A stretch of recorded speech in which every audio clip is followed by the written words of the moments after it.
The sharp rip of paper echoed through the marble hall of the First Dominion Bank, loud enough to make heads turn.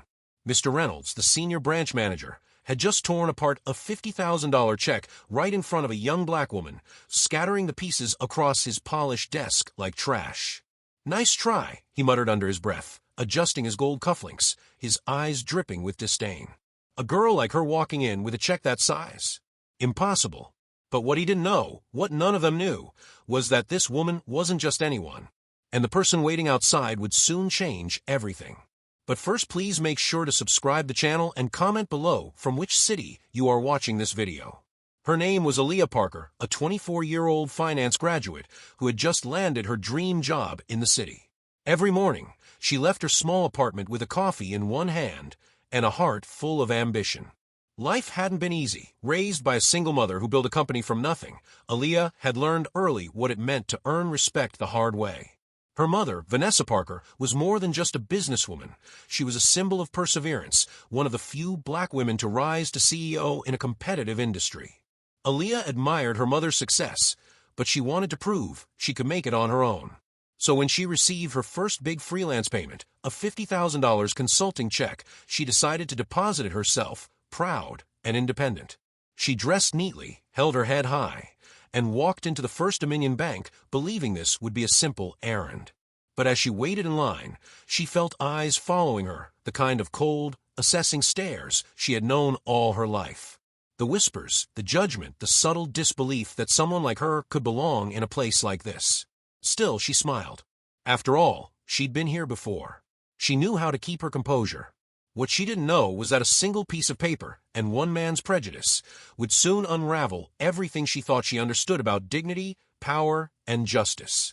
Aaliyah stepped up to the counter, her check neatly folded, her smile calm but confident. The bank's cool air smelled faintly of disinfectant and polished marble, yet something about the silence felt heavy, as if the walls themselves were watching. Behind the counter stood Mr. Reynolds, the senior branch manager, a man whose nameplate gleamed brighter than the warmth in his eyes. He glanced at her check, then at her, the briefest flicker of disbelief crossing his face. "You sure this is yours?" his tone implied, though he didn't speak the words aloud. Aaliyah nodded politely, explaining it was from her latest consulting contract. He took it without acknowledgement, the corners of his mouth tightening. Minutes passed. He examined the paper under the light, turned it over twice, then typed something into his computer with deliberate slowness. A few nearby customers began to glance over. Aaliyah could feel the shift, that invisible line between curiosity and suspicion that always seemed to follow her. Then, without warning, Reynolds let out a soft scoff. The sound was small but sharp enough to slice through her composure. "There's no record of this company in our system," he muttered. "Looks fabricated." He placed the check on the counter, tapping it twice like it had offended him. Aaliyah started to speak, but he waved a dismissive hand. "We've seen scams like this before." Her stomach sank.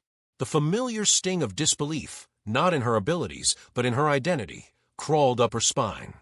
She took a breath, reminding herself of her mother's words. "Stay calm. Let your strength speak for you." But Reynolds wasn't done. He motioned for another teller to come over, whispering something. Their shared smirk told her exactly what was being said. Two guards shifted near the door. Every sound in the room, the clicking keyboard, the shuffle of papers, the cough of an elderly man, became a backdrop to her humiliation. Then it happened. He picked up the check, held it up for a moment, and tore it clean in half. The rip echoed across the tiled floor, stopping time itself. The fragments fluttered down like ash. Aaliyah froze, unable to process what she had just witnessed. The paper wasn't just money. It was validation, trust, proof of her effort. Reynolds dropped the pieces into the trash. "Next time, bring something real," he said under his breath. The room seemed to close in around her. Eyes, curious, judgmental, indifferent, pressed against her back. But behind the humiliation, something else stirred. Not rage, not tears. Something quieter, heavier, a resolve forged in years of watching her mother fight battles just like this. She glanced at the security camera in the corner, then at the bank's logo gleaming behind the counter. Every lie leaves a record. The thought steadied her. She reached for her phone, her fingers trembling, and snapped a discreet photo of the shredded remains in the bin. Outside, the sunlight was almost blinding.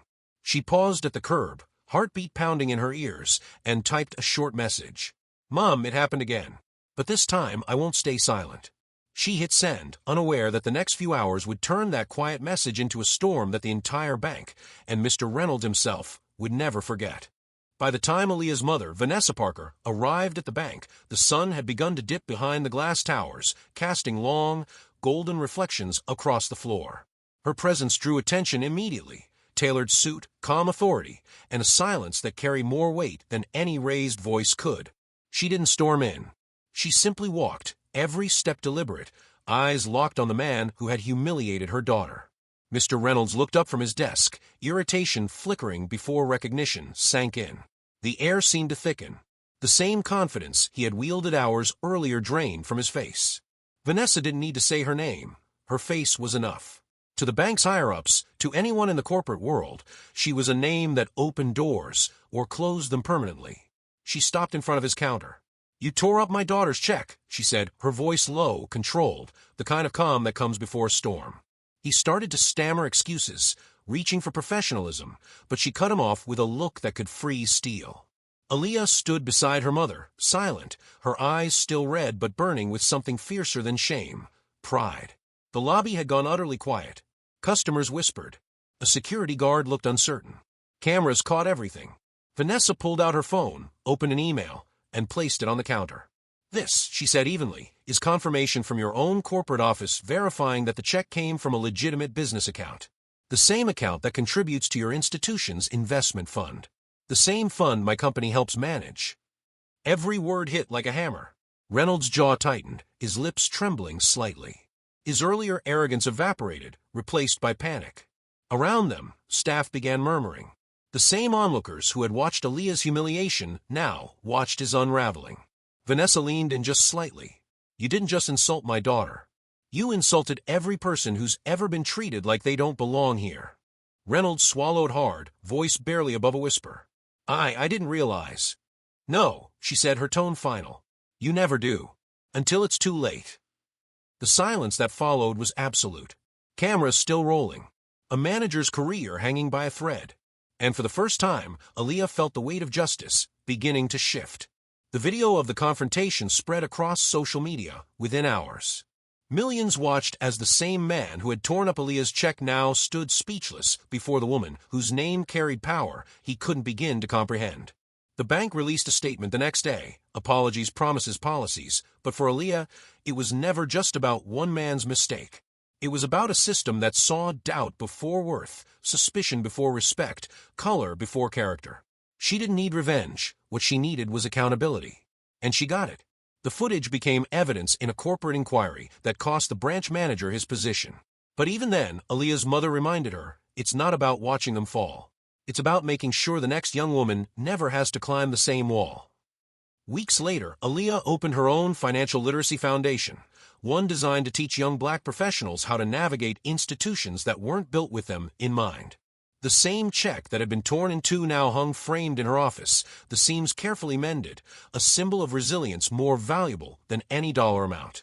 Because what began as humiliation turned into power. What began as prejudice became purpose. And maybe that's what real justice looks like, not a single victory, but the courage to stand in a world that keeps testing your worth and still say, I belong here. So the next time someone doubts your value because of your skin, your voice, or your story, remember Aaliyah. Remember Vanessa. Remember that every act of dignity in the face of hate is its own kind of revolution. Would you have walked away or made them remember your name?